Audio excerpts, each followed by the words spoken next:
तो इस बार भारतीय जनता पार्टी के लिए बिहार में सत्ता में वापसी बिल्कुल भी आसान नहीं होने वाली है।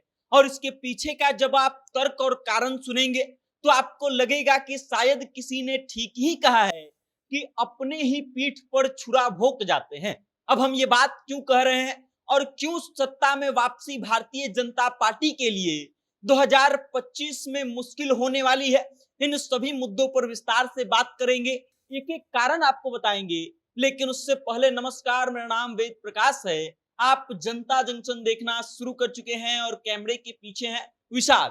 और अब आइए खबर पर लौटते हैं। खबर वो जो भारतीय जनता पार्टी की नींद उड़ा देगी। खबर नींद इसलिए भी उड़ा देगी क्योंकि शायद भारतीय जनता पार्टी के लिए 2025 का विधानसभा चुनाव उतना आसान नहीं होने वाला है जैसा भारतीय जनता पार्टी के नेताओं को लगता है। अब इसके पीछे कई कारण हो सकते हैं। उनमें से एक सबसे महत्वपूर्ण कारण है बागी विधायक। बागी विधायक वो लोग जिनका टिकट 2025 के विधानसभा चुनाव में भारतीय जनता पार्टी या तो काटने वाली है या फिर पहले ही काटा जा चुका है। अब ये लोग कौन कौन से लोग हैं और कैसे मुश्किल बढ़ाएंगे ये जान लीजिए। सबसे पहले तो भारतीय जनता पार्टी जो है अपने अंदर आंतरिक सर्वे करवा रही है, जो पार्टी के द्वारा करवाया जा रहा है। उसके अलावा कई और एजेंसियां हैं जिनके द्वारा भी क्षेत्र में सार्वजनिक सर्वे करवाया जा रहा है, ताकि भारतीय जनता पार्टी ये तय कर सके कि 2025 के विधानसभा चुनाव में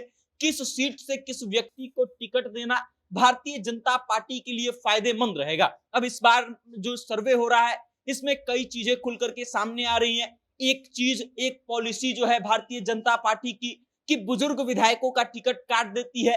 ऐसे कई विधायक हैं जो 70 से 75 के उम्र में हैं या फिर इस पड़ाव को भी क्रॉस कर चुके हैं, और उन लोगों के लिए भी इस बार का चुनाव मुश्किल हो सकता है।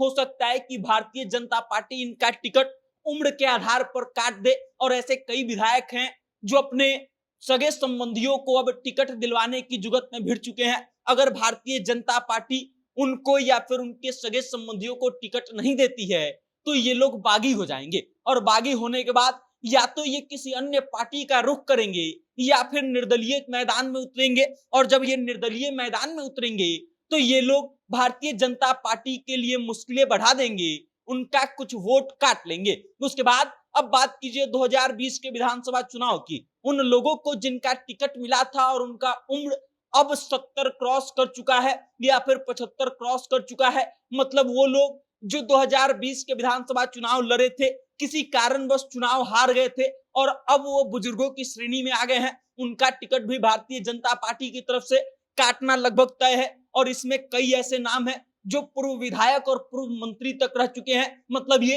कि ये लोग भी चुनावी मैदान में हैं, अभी से ही मैदान में चुनाव की तैयारी शुरू हो चुकी है। ये क्षेत्र में जा रहे हैं, जनता से मिल रहे हैं और लोगों से ये अपील कर रहे हैं कि इस बार फिर से चुनावी मैदान में आएंगे। और ऐसे में जब भारतीय जनता पार्टी इनका टिकट काट देगी तो ये लोग निर्दलीय या तो चुनावी मैदान में उतरेंगे या फिर किसी अन्य पार्टी का रुख करेंगे, और उसके साथ ही भारतीय जनता पार्टी का कुछ वोट काट लेंगे, जिससे भारतीय जनता पार्टी के लिए मुश्किलें बढ़ जाएंगी। उसके बाद तीसरा जो सबसे महत्वपूर्ण कारण है कि भारतीय और जनता पार्टी और जनता दल यूनाइटेड के बीच कई सीटों को लेकर के एक्सचेंज की बात चल रही है। मतलब जहां से पहले भारतीय जनता पार्टी चुनाव लड़ती थी या फिर उनका विधायक था, अब वो जनता दल यूनाइटेड के खाते में चली जाएगी। और इस कारण से भारतीय जनता पार्टी के जो कार्यकर्ता वहां पर हैं, जो इस बात का उम्मीद लगा करके बैठे हैं कि भारतीय जनता पार्टी उनको अपना उम्मीदवार बनाएगी, उनका भरोसा टूटेगा, उनका उम्मीद टूटेगा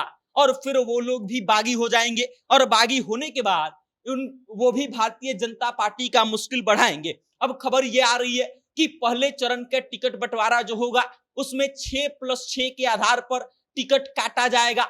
मतलब 6 अग्रणी व्यक्तियों की टिकट काट दी जाएगी और 6 व्यक्ति जो होंगे वो ओबीसी, एससी, एसटी समुदाय से होंगे, जिनका टिकट काटना लगभग तय चल रहा है। बाकी अब आगे जाकर के क्या होता है और भारतीय जनता पार्टी के लिए ये बिहार विधानसभा चुनाव 2025 का कितना मुश्किल होता है, कितने बागी वो लोग हो पाते हैं, इस आधार पर तय होगा कि भारतीय जनता पार्टी के लिए बिहार में सत्ता में वापसी आसान होगी या कठिन होगी? बाकी आप इस खबर को लेकर के क्या सोचते हैं, अपनी राय कमेंट करके हम तक भेज दीजिएगा और देखते रहिएगा जनता जंक्शन। बहुत बहुत धन्यवाद। अरे